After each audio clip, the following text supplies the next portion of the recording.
AI tools నేర్చుకుని passive income సంపాదించాలనుకుంటున్నారా? వెంటనే సంప్రదించండి. పవిత్ర జయరాం అండ్ దాంతోపాటు చందు భార్య ఇంటర్వ్యూ కనుక మనం చూస్తే ప్రియచౌదరి గారు రాత్రులు 12ంటికి స్టార్ట్ చేస్తే మార్నింగ్ 5 o'clock వరకు తన్నులు తింటూనే ఉండేదాన్ని నేను. అయినా నాకు ఒక ఆడపిల్ల ఉంది, ఏదో ఒక రోజు ఇంటికి వస్తాడు, మళ్ళీ నా దగ్గరకు వస్తాడని ఉన్నాను నేనని చెప్తుంది. కామాతురాణం నభయం నలజ్జ. కామంతో కళ్ళు నెత్తికెక్కిన వాడికి కామం అనే అంటాను, ప్రేమ అని ఎవడు మాట్లాడతాడు? చెప్పులతో కొట్టాలి ప్రేమ అన్నవాళ్ళు. వాళ్ళ భార్య చెప్తుంది, పవిత్ర మాట్లాడేదంట, నా మొగుడు ఏం పీక్కుంటావో పీక్కో. భగవంతుడు పీకేశాడుగా. ఏం సాధించారు మీరిద్దరు జీవితంలో? 5 సంవత్సరాలు పడక మీద సుఖాన్ని సాధించారు తప్ప అవతల అది ఊరిస్తుంటే చెరపకు రా చెడేవు. ఇది ఒక్కటే చెప్తా నేను. నమస్తే ప్రియచౌదరి గారు. నమస్తే తల్లి. యూట్యూబ్ ఛానల్లో మొత్తం హాట్ టాపిక్గా మారిందని చెప్పుకోవచ్చు. పవిత్ర జయరాం అండ్ దాంతోపాటు చందు వీళ్ళ మరణాల వెనుక కనుక మనం చూస్తే, దానికన్నా ముందు హిస్టరీ కనుక మనం చూస్తే, ఆల్రెడీ ఈయనకు పెళ్ళే 2 పిల్లలు, ఆవిడకి పెళ్ళే 2 పిల్లలు. అలా పిల్లలు కూడా పెళ్ళిళ్ళ వయసుకు వచ్చిన పిల్లలని క్లియర్గా కొన్ని వీడియోస్లో మనకు కనిపిస్తుంది. ఆవిడ కార్ యాక్సిడెంట్లో చనిపోవడం, 2 daysకి మళ్ళీ ఈయన చనిపోవడం, ఇన్స్టాగ్రామ్లో ఈయన పోస్టులు ఏవైతే పెట్టారో, పాప 2 daysలో నేను వచ్చేస్తున్నాను, నువ్వు లేకుండా నేను ఉండలేను, జిమ్ కోచ్ కాల్ చేశాడు, నేను జిమ్కి వెళ్ళేసి వస్తానని పెట్టడం, ఇటువంటివన్నీ ఎంత ఆశ్చర్యంగాను షాకింగ్గాను ఉన్నాయంటే అసలు ఏంటి, ఏ విధంగా చూడాలి దీన్ని అని. వాళ్ళ భార్య ఇంటర్వ్యూ కనుక మనం చూస్తే ప్రియచౌదరి గారు, 6 years అయింది, మాకు ఎటువంటి కనెక్షన్ లేదు, ఒకవేళ ఇంటికి వచ్చినా ఫిజికల్గా హరాస్మెంట్, కొట్టడం, రాత్రులు 12ంటికి స్టార్ట్ చేస్తే మార్నింగ్ 5 o'clock వరకు తన్నులు తింటూనే ఉండేదాన్ని నేను. అయినా నాకు ఒక ఆడపిల్ల ఉంది, ఏదో ఒక రోజు ఇంటికి వస్తాడు, మళ్ళీ నా దగ్గరకు వస్తాడని ఉన్నాను నేనని చెప్తుంది. పూర్తి వివరాలు ఏంటి? చనిపోయిన వాళ్ళ గురించి తప్పు మాట్లాడకూడదు అని మాట్లాడతారమ్మా. నేను ఇక్కడ వాళ్ళ గురించి కాదు, జరిగిన సంఘటన గురించి మాట్లాడతాను. కామాతురాణం నభయం నలజ్జ. కామంతో కళ్ళు నెత్తికెక్కిన వాడికి సిగ్గు, భయము ఏమీ ఉండవు. ఇతని కంటే ఆ అమ్మాయి చాలా పెద్ద వయసు, అవునా? అయినా సరే ఏ దృష్టితో ఈ అబ్బాయిని చూసి ఈ అబ్బాయిని దగ్గరికి తీసింది? నెంబర్ 1. రెండో విషయం ఏంటి అనంటే, ఈ అబ్బాయికి పెళ్ళయి పిల్లలున్నా ఇతను ఆమె నుంచి ఏమి ఆశించి ఆమె దగ్గరికి, తనను నమ్ముకున్నటువంటి ఆ అమ్మాయి దగ్గర నుంచి ఇతను వెళ్ళిపోయాడు. అమ్మాయి కాదు, ఆంటీ.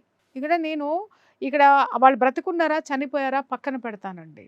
ఇక్కడ కామం అనేటటువంటి ఒక పదం ఏదైతే ఉందో, కామం అనే అంటాను, ప్రేమ అని ఎవడు మాట్లాడతాడు? చెప్పులతో కొట్టాలి ప్రేమ అన్న వాళ్ళని. ఏంటండి, వయోభేదం ఉండదా? అదే ఆ అమ్మాయికేమో, ఆవిడకేమో ఆవిడ వయసు ఏంటి, ఇతని వయసు ఏంటి? సరే వయసులు పక్కన పెడదామండి. అసలు అతనికి ఒక సంసారం ఉంది, పిల్లలు ఉన్నారు, కనీసము వాళ్ళమ్మ తల బాదుకుని మరీ ఏడుస్తుంది ఏంటి అనంటే, నీ కొడుకుని నేను పంపేయను, ఇక్కడే ఉంటాడు. వాళ్ళ భార్య చెప్తుంది, పవిత్ర మాట్లాడేదంట, నా మొగుడు ఏం పీక్కుంటావో పీక్కో. ఏం పీకారు? భగవంతుడు పీకేశాడుగా. నీ బిడ్డల నుంచి తల్లి పోస్టు నిన్ను పీకేశాడు, నీ మొగుడని పిలిపించుకున్నటువంటి వాడి పోస్టు పీకేశాడు. ఏం సాధించారు మీరిద్దరు జీవితంలో? 5 సంవత్సరాలు పడక మీద సుఖాన్ని సాధించారు తప్ప మీరు జీవితంలో ఏం సాధించారు? అటు ఎన్ని కుటుంబాలు నాశనం అయిపోయినాయి వీళ్ళు చేసినటువంటి ఈ పనితోటి. అమ్మాయి నిజంగా ఒక ఆర్టిస్ట్గా ఉండి, అమ్మాయి ఒకసారి నా దగ్గర కౌన్సిలింగ్ కూడా వచ్చినట్టు గుర్తు నాకు. ఆ డిప్రెషన్ తోటి వచ్చింది. అలాగని చెప్పేసి వీళ్ళు ఏ పెళ్ళిళ్ళు చేసుకున్నా, ఇప్పుడు ఆ అమ్మాయి అంతకుముందు జీవితం అంతా నా భర్తతోటి బాగాలేదండి, నా భర్త నన్ను ఇబ్బందులు పెడుతున్నాడు, అనుమానిస్తున్నాడు, ఇవన్నీ. నీకు ఆల్రెడీ ఒక భర్త కొడితే, తిడితే, అనుమానిస్తే ఎంత బాధపడ్డావో నీకు ఆ అవగాహన ఉంది, ఆ పెయిన్ ఉంది. అదే పెయిన్ని నువ్వు ఇంకొక ఆడదానికి ఎలా ఇచ్చావు? నా భర్త మంచివాడు కాదు అని నువ్వు ఎక్స్ప్రెస్ చేసావు, నన్ను కొట్టేవాడు, తిట్టేవాడు, టార్చర్ పెట్టేవాడు, అందుకని నేను నా భర్త నుంచి దూరంగా ఉంటున్నానని అన్నావు. మరి ఇదే ఈ జీవితాన్ని ఇంకొక ఆడదానికి నువ్వు ఎలా ఇచ్చావు? నేను క్వశ్చన్ చేస్తున్నా. ఇప్పుడు ఉన్నటువంటి నడుస్తున్నటువంటి చరిత్రలు బోళ్ళ మంది జీవితాల్లో ఉన్నాయి. ఇవి చాలా మంది జీవితాల్లో నడుస్తున్న చరిత్ర ఇది. వయోభేదం లేకుండా, మగవాడికి వయసు ఎక్కువ ఉన్నా ఆడదానికి 30 ఏళ్ళు ఆడదా 60 ఏళ్ళు ఆడిన వేసిపోతుంది, పిల్లల్ని వదిలేసి వెళ్ళిపోతాడు. వాడు ఎట్లా పోతాడు అనేది లాజిక్కి ఇంతవరకు ప్రపంచానికి అర్థం కానటువంటి లాజిక్లు అనమాట.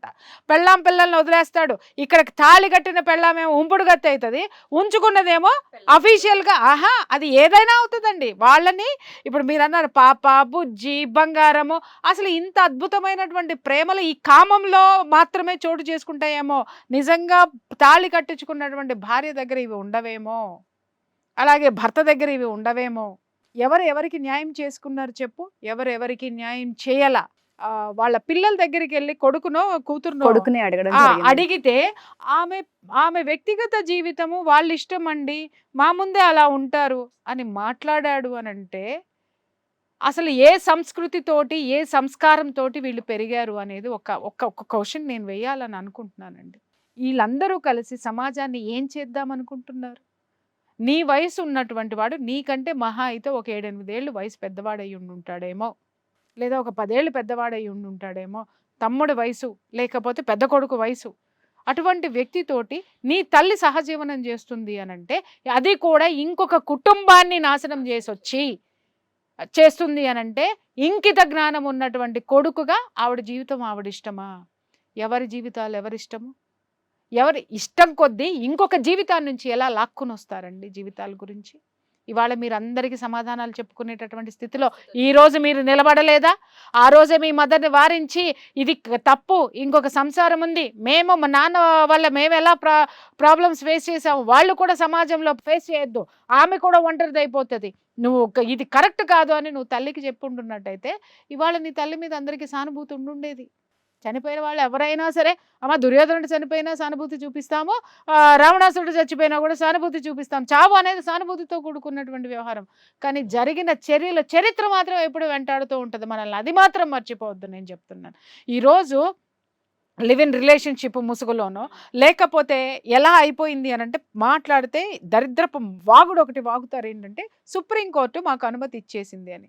ఒరే చెత్త వెదవల్లారా, చెత్త ఆడ మొహాల్లారా, సుప్రీంకోర్టు జడ్జిమెంట్ ఆ ఒక్క పదం పలికి ఉండదు. ఆ పదము లివ్ ఇన్ రిలేషన్లో ఎవరెవరు ఉండొచ్చు, ఎలాంటి పరిస్థితుల్లో ఉండొచ్చు, ఎలా ఉండొచ్చు అనేటటువంటిది కూడా ఓ 300 పేజీలు ఉంటుంది ఆ జడ్జిమెంట్. ఏ రోజన్నా ఎవడైనా చదివాడా? దాని గురించి ఎవరికైనా తెలుసా? ఇంకొకళ్ళకి హామ్ చేసి కలిసి ఉండమని ఏ సుప్రీంకోర్టు తీర్పు లేదు, ఏ న్యాయమూర్తులు తీర్పులు ఇవ్వలేదు, ఏ న్యాయస్థానాలు తీర్పులు ఇవ్వలేదు. ఇంకొకటి కాపురాన్ని బలి చేసి ఇంకొక ఆడదాన్ని తొక్కేసి ఆ మొగుడిని తెచ్చుకొని నువ్వు నిలబడని ఏ ఆడదానికి సుప్రీంకోర్టు తీర్పునివ్వలేదు. అలాగే నీ భార్యకు అన్యాయం చేసి నీ కడుపును పుట్టిన పిల్లలు గంజినీళ్ళు తాగుతున్నారు, ఏం తాగుతున్నారు అక్కడ పెట్టి పక్కన ఉన్నటువంటి నువ్వు ఉంచుకున్న దాన్ని బట్టి పిల్లలకేమో ఆ అమ్మ పరమాన్నాలు పెట్టు తినిపిస్తూ కూర్చోమని ఏ సుప్రీంకోర్టు తీర్పు చెప్పలేదు. ఈ మధ్య ఇదొకటి మాట్లాడుతున్నారు, ఏం పీక్కుంటారో పీక్కోండి, ఏం పీక్కుంటారో పీక్కోండి అని.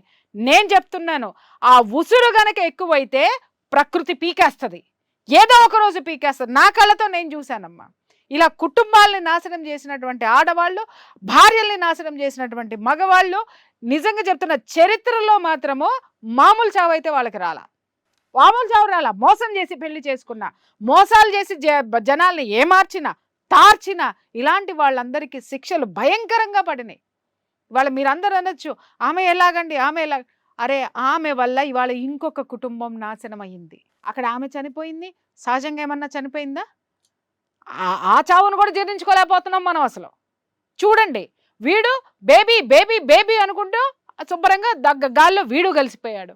అంటే అది పిచ్చితనం అందామా, కామం పరాకాష్ఠకి చేరిందంటామా? ఇక్కడ నువ్వు భార్య బిడ్డలకి నువ్వు చెయ్యలేనటువంటి న్యాయము ఆమెకి ఎక్కడ అన్యాయం చేశానని ఆమెతో నువ్వు వెళ్ళిపోయినావు. కనీసం పిల్లల్ని చూడడానికి కూడా వచ్చేవాళ్ళు కాదు, మాట్లాడేవాళ్ళు కాదని చెప్తుంది భార్య. అంటే నేను అదే చెప్తున్నాను తల్లి, అక్కడ ఆమె ఏమి రింగ్ మాస్టర్ కింద ఆడించిందో మనకి తెలియదు కదా. ఫస్ట్ కనీసము నీ పిల్లలేమో, ఇక్కడ ఆ పిల్లలకి చెప్తున్నాను, మంచి మాట మాట్లాడావు నువ్వు. ఆ పిల్లలు ఉన్నారు కదా, ఎవరి జీవితం వాళ్ళ ఇష్టము, ఎవరిది వాళ్ళ ఇష్టము, మా కళ్ళ ముందే సంసారం చేసుకొనివ్వండి అని ఏదో మాట్లాడుతున్నారు. అది చూడడం జరిగింది. మీ అమ్మేమో మిమ్మల్ని పెట్టుకొని మీ కేరింగ్ తీసుకుంటూ మిమ్మల్ని పోషించుకుంటూ మీకు ఏ లోటు లేకుండా మీ అమ్మ మిమ్మల్ని చూస్తూ మీ దగ్గరే సంసారాలు చేసుకోవాలా ఇంకొకళ్ళని తెచ్చుకుని. కానీ మీరు మాత్రము, మీ అమ్మ మాత్రము ఇంకొకళ్ళ సంసారంలోకి వెళ్ళిపోయి ఆ సంసార బంధాలని దించేసేసి ఆ పిల్లల పసిపిల్ల, ఆ 7 సంవత్సరాల పసిపిల్ల ఆడపిల్ల ఆ ముఖం చూడకుండా, ఆ భార్య బిడ్డల్ని చూడకుండా వాడు మాత్రం ఊడబిక్కొని వచ్చేసి నీ ఇంట్లో కూర్చొని సంసారం చేయాలా మీ అమ్మతోటి? ఎక్కడ న్యాయం ఇది? వాళ్ళ జీవితం వాళ్ళ ఇష్టం అండి అని అంటే, నిన్ను వదిలేసి నీ తల్లి పోతే నువ్వు ఇదే మాట మాట్లాడేదానివా? మాట్లాడేవాడివా? ఛాన్సే లేదు. ఎవరికి చెప్తున్నారమ్మా వీళ్ళందరూ నీతులు శుద్ధులు? ఎవరి కోసం మాట్లాడుతున్నారు? ఏం ఇంటర్వ్యూలు చేస్తున్నారు? నాకు చెప్పండి అసలు. ఏం ఇవ్వదలుచుకున్నారు వీళ్ళు ప్రపంచానికి? ఏ సందేశం ఇవ్వదలుచుకున్నారని మాట్లాడుతున్నాను నేను. అంటే మీ అమ్మ జీవితం మీ ఇష్టం, మీ జీవితాలు మీ ఇష్టమో, మిమ్మల్ని నమ్మినందుకు ఇంకొకళ్ళ జీవితం, మిమ్మల్ని అట్టుకొని వచ్చినందుకు మీ చేష్టల కోసం ఇంకొకళ్ళ జీవితం నష్టం, కష్టం, నాశనం. ఇది ఎక్కడ న్యాయం అమ్మా? కుటుంబ సభ్యులకన్నా ఇంగిత జ్ఞానం ఉండక్కర్లా? మాట్లాడేటప్పుడు ఏం మాట్లాడుతున్నారు? ఇవాళ ఆ పిల్ల ఎన్నిసార్లు ఏడ్చుండి ఉంటుంది ఇంట్లో తల్లి లేడని? తల్లి గుండెలు అవసిపోయేటట్టు ఆ భార్య ఎన్నాళ్ళు ఏడ్చుండి ఉంటుంది, ఆ పక్క బట్టలకి అర్థమవుతాయమ్మా, ఆ ఇంటికి అర్థమవుతుందమ్మా, ఆ చుట్టూ ఉన్నటువంటి ఆ ప్రకృతికి అర్థమవుతుందమ్మా. కనీసం తల్లిదండ్రుల దగ్గర కూడా వెళ్ళలేనటువంటి పరిస్థితి, ఈమె ఎన్ని బాధలు పడుతుందో చెప్పుకోలేనటువంటి పరిస్థితి. ఎందుకంటే తల్లిదండ్రుల మనసు నొప్పించకూడదు ఒకటి. రెండోది ఏంటంటే వాళ్ళని ఒప్పించి ఈ అమ్మాయి పెళ్లి చేసుకుంది. వాళ్ళు వ్యతిరేకించినా కూడా, వద్దు అన్నా కూడా పెళ్లి చేసుకుంది. కాబట్టి భయంకరమైనటువంటి నరకం. లోపల దాచుకోను లేదు, బయటికి చెప్పుకునే వాళ్ళు లేరు, లోపల కుమిలి కుమిలి కుమిలి కుమిలి ఎంత దారుణమైన శిక్ష ఆ భార్య తల్లికి చెప్పుకుందామన్నా తల్లి బతికలేదట, పెళ్ళైన తర్వాత చనిపోయింది. సో నేను ఎక్కడికి వెళ్ళలేని పరిస్థితి, ఇక్కడే ఉన్నాను నేను. చూడండి, అంత ఆవేదన. అమ్మాయి ఊరికినే పోతుందా అండి? పోతుందా? 2 ఆడపిల్లలు, 1 కట్టుకున్నది, 2 కన్నది. వాళ్ళని ఎన్ని రోజులు పస్తులు పడుకోబెట్టారు మీరు? ఎన్ని రోజులు వాళ్ళ ముఖం చూడకుండా ఉన్నారు? ఇంకొక దాష్టీకం ఏంటంటే, రాత్రిపూట తాగి వచ్చి రాత్రి ఏంటమ్మా 12ంటికి మొదలు పెడితే తెల్లారుజామున 5 దాకా తనడమేనంట. నేను అల్లా కామా దురాణం నా భయం నా లజ్జ. అవతల అది ఊరిస్తుంటే ఇక్కడ దీన్ని అనుభవించేసావు కాబట్టి దీనికి శిక్ష. ఎవరు దీన్ని మనం ఎందుకు సమర్థించాలి చెప్పండి? ఏ విషయంలో సమర్థించాలి? చావు మీద సానుభూతి ఉంది, కానీ ఆ వెనక ఉన్నటువంటి చరిత్ర ఏదైతే ఉందో అది మనం దాస్తే దాగేటటువంటిది కాదు. సమర్థించుకోవాలి. ఎప్పుడు అంటే అది ఎదుటి వాడికి ఒకటే. నేను ఇక్కడ విషయం చెప్తున్నానమ్మా, మనం జీవితంలో తెలుసో తెలియకో, తెలిసి చేస్తామో తెలియక చేస్తాం, తప్పులు చేస్తాము. కానీ ఆ తప్పుల ద్వారా ఒక నష్టం జరిగినప్పుడు బేషరతుగా క్షమాపణ చెప్పటం అనేది ఉంటుంది. చూసావా, అది నువ్వు మనిషిగా జన్మనిచ్చినందుకు నీకు వచ్చేది. మేము బ్రతికితే చాలని ఈ కుటుంబం మొత్తం భావించింది. ఎవరెట్లా పోతే మాకెందుకని భావించింది. ఇవాళ ఎవరికి ఎవరు దక్కనటువంటి పరిస్థితి వచ్చింది. మీరు అనాథల్లాగా రోడ్డును పడ్డారు, ఆ తల్లి పిల్ల అనాథల్లాగా రోడ్డును పడ్డారు. ఇంకొక విషయం ఏంటంటే, వీళ్ళ లివ్ ఇన్ రిలేషన్షిప్లో ఉన్నప్పుడు ఆ తల్లి పిల్లను వదిలేసి వచ్చిన తర్వాత వీళ్ళు చుట్టూ ఉన్న వాళ్ళు కూడా కనీసం ఒక్క మాట కూడా వీళ్ళకి చెప్పనటువంటి పరిస్థితి. ఈ అమ్మాయి నా దగ్గరకు వచ్చి కేవలం డిప్రెషన్తో ఉన్నానని వచ్చింది, కానీ ఈ రిలేషన్షిప్స్ అన్నీ నాకు తెలియదు. ఎందుకు డిప్రెషన్ ఉందంటే, నా భర్త వల్ల నాకు ప్రాబ్లమ్స్ ఉన్నాయి మేడం అని. టేక్ డివోర్స్ అమ్మా. డిప్రెషన్లోకి ఎందుకు వెళ్తారు మీరు? నాకు 2 పిల్లలు ఉన్నారండి మేడం. నాకు ఇప్పుడు ఒక్కొక్కటి తర్వాత అమ్మాయి చూసిన తర్వాత నాకు ఇప్పుడు గుర్తొస్తుంది. అంటే నీ పిల్లలు ఉన్నారు, వాళ్ళ భవిష్యత్తు ఎట్లా అని చెప్పేసి అని నీ భర్త టార్చర్ పెడుతున్నాడని నువ్వు మరి ఇదే సీను నువ్వు ఇంకొక ఆడదానికి రిపీట్ చేసావు కదా. మరి అప్పుడు ఆమె ఉసురు ఎక్కడికి పోవాలా? ఆమె బాధ ఎవరు తీసుకోవాలా? ఆమెకి ఎవరు సమాధానం చెప్పాలా?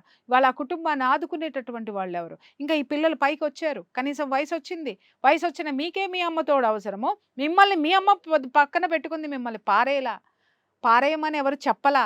ఇంకొకరిని తెచ్చి ఇంట్లో పెట్టుకున్నా కూడా ప్రపంచం కూడా మిమ్మల్ని పారేయమని మీ అమ్మకి చెప్పలా? వాణ్ణి పెట్టుకొనిచ్చింది, మిమ్మల్ని పెట్టుకొనిచ్చింది, మీరు పెట్టుకున్నదంతా దౌర్భాగ్యాన్ని చూస్తూ ఈ ప్రపంచం భరించింది, కానీ ప్రకృతి భరించలేదమ్మా. మనం తెలుసుకోవాల్సింది ఏంటంటే, మనం అనుకుంటాం ఉషా నా ఇష్టం, నా జీవితం, నేను బ్రతుకుతాను. ప్రతి ఒక్కళ్ళు మాట్లాడేటటువంటి మాట, నా లైఫ్ నా ఇష్టం, నువ్వెవడ్రా అడగడానికి? నిజంగా చెప్తున్నాను, నేనేమీ కాను అడగడానికి. నాకు ఏ సంబంధము లేదు అడగడానికి, నాకే అర్హత లేదు అడగడానికి. కానీ ఒకళ్ళకి మాత్రం అర్హత ఉంది, అదే ప్రకృతి. మనం అనుకుంటామో ఇవాళ రేపట్లో ఎలా జరిగింది, అయ్యో ఎలా జరిగింది అని అంటామో. ఎవ్వడో చూడట్లేదు కదా అని చెప్పేసి నీ ఇష్టం వచ్చిన హక్కులు, నీ ఇష్టం వచ్చినటువంటి కోర్టు తీర్పుల్ని నీ యొక్క అనుగుణంగా మార్చేసుకుంటూ నీకు ఎలా వస్తే అలా తిప్పేసి ప్రపంచాన్ని నువ్వు ఆడించేసుకున్నాలనుకుంటే ప్రపంచాన్ని ఆడించేటటువంటి శక్తి ఒకటి ఉంటుంది. ఆ శక్తి చేతిలో ఏదో ఒక రోజు మనం దానికి పనిష్మెంట్ అనుభవించే తీరాలి. దానికి ప్రత్యక్ష సాక్ష్యమే ఈ సంఘటన. చెప్పినట్టుగానే గిల్ట్ అనేది ఒకటి ఉంటుంటుంది, మనస్సాక్షి అనేది ఒకటి ఉంటుంటుంది. ఇవాళ ఆవిడ ఇవాళ ఎవరికీ చనిపోయి లేదు ఉషా. నేను చెప్తున్నాను, మన సాక్షిని చంపేస్తున్నారు. చంపుకుని అనను, చంపుకోవడం వేరు, చంపేయడం వేరు. అర్థమైందమ్మా?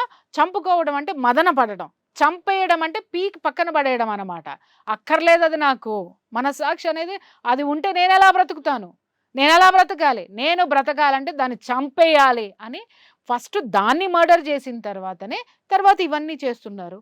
ఆ తర్వాత మనల్ని ఏం చెయ్యాలి అనేది మన పైన ఒకడు ఉన్నాడుగా, వాడు తేలుస్తాడు కదా లెక్కలు, వాడు రాస్తాడు కదా మన తలరాతలు, వాడు గీస్తాడు కదా గీతలు. ఆ బొమ్మలే ఈరోజు గోడ మీద బొమ్మలై కూర్చుంటున్నాయి. ఇలాంటివన్నీ చెరపకు రా చెడేవు, ఇది ఒక్కటే చెప్తా నేను.